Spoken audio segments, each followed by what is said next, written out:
Welcome to episode 5 of Celtic Wave, where we hear from the Irish surf team who travelled to El Salvador in 2021 in a bid to reach the Olympics.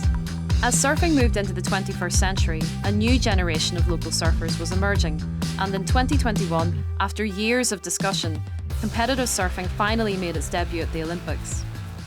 The Olympics has changed things because the Olympics insists that if you have an event, that you have equal number of men and women.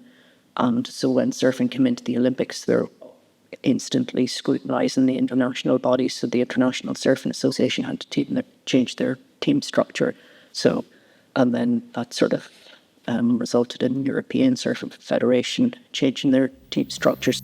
The Irish team made their way to El Salvador, and although they failed to qualify, the inclusion of the sport was a huge turning point for the popularity of surfing and how big surfers could dream. Yeah, I mean, that was an amazing experience because we got to surf alongside some of people that we would have followed online on TV, like all the pros and people you look up to, and just seeing them out there surfing the same waves that you're surfing on the same day. Sometimes we were in the same heats as them, so it was just an incredible experience. It's great, obviously, being able to represent your country. It's one of the best things you can do in your sport. So obviously now surfing's in the Olympics, so that's the next goal, to be able to represent that like that. Because it's in the Olympics now, it's giving younger kids idols to look up to. Because not many people know about the WSL who aren't surfers, but if it's in the Olympics and they're watching it, they'll be like, well, that's cool, I want to do that. And that's kind of how I think surfing is becoming so big. Just it's taken a huge step forward in terms of being in the Olympics, and it's been really cool to see and grow up with. I would love to do it and be out there with all the pro surfers and meet them.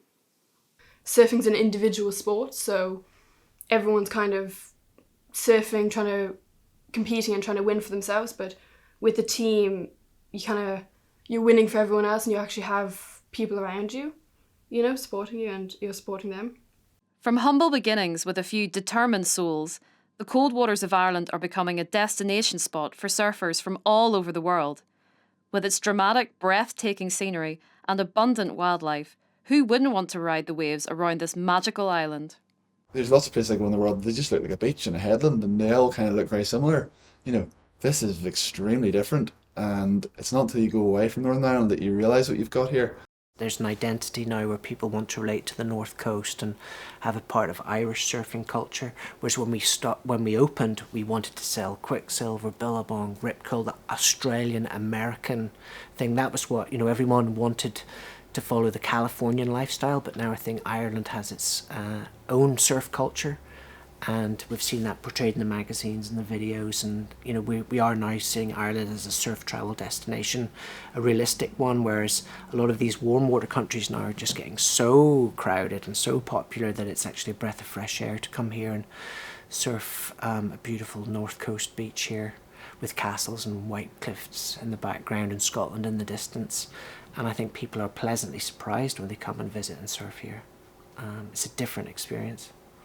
Mythical sense of the past and the really dramatic landscapes, it really adds to it. There's definitely a feeling when people come and surf in Ireland that it's more of a spiritual thing, I think. Yeah, I see it with so many of the other surfers as well.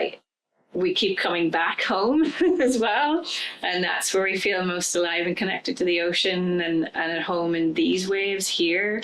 And I think it comes from the Irish identity or heritage of just there being such a strong place connection. I can't quite explain why it is, but it does something different. I think it's, where we are in the west coast of Ireland in particular, it's just so raw and elemental. There is such an ancient history that's tied to the sea that's just ingrained in ways we're maybe not even aware of into our culture and who we are. And then as a surfer, you're kind of tapping back into that. And then it's cold, it's extreme, it's unforgiving, it's, stormy. It's so far removed from that stereotypical image of surfing in, board shorts and palm trees and sunshine that we kind of grew up with when we looked at surf magazines. That it has just breeds this authenticity, I think, as well. The adrenaline and excitement of getting a maneuver right or getting a trick nailed on the head or just catching a wave that no one else will ever ride in your life, like, because it's your wave, like you're on it and it disappears, and then it's hard to explain, but I hope that makes sense. For an individual, it's just catching a great wave. It's like glorious to catch one, and just the feeling of being on it and getting off and knowing you've caught a good wave, and it's great for your self-esteem and everything. And bad surf, actually, bad cold surf kind of makes you the surfer you are as well. Because the waves are colder, you get less people surfing them, which is brilliant. Because like if you're willing to put on a wet wetsuit that's been sitting in your car a few days and it's like freezing and maybe has even a little bit of ice on it, in like gale force winds in the back of a field, not many people are willing to do that. But if you're willing to do it, you'll get world-class waves like all to yourself, which is brilliant. Thanks for watching. If you enjoyed this episode, please like and subscribe for more content. In the next episode, we hear from 2 local big wave surfers about this extreme style of surfing. We did it, Surf Mavericks, and surfed really big scary waves, pretty big surfed. But what happened was it made me realise that those waves existed here. So I came back here with this fire inside me to go and do this in this country.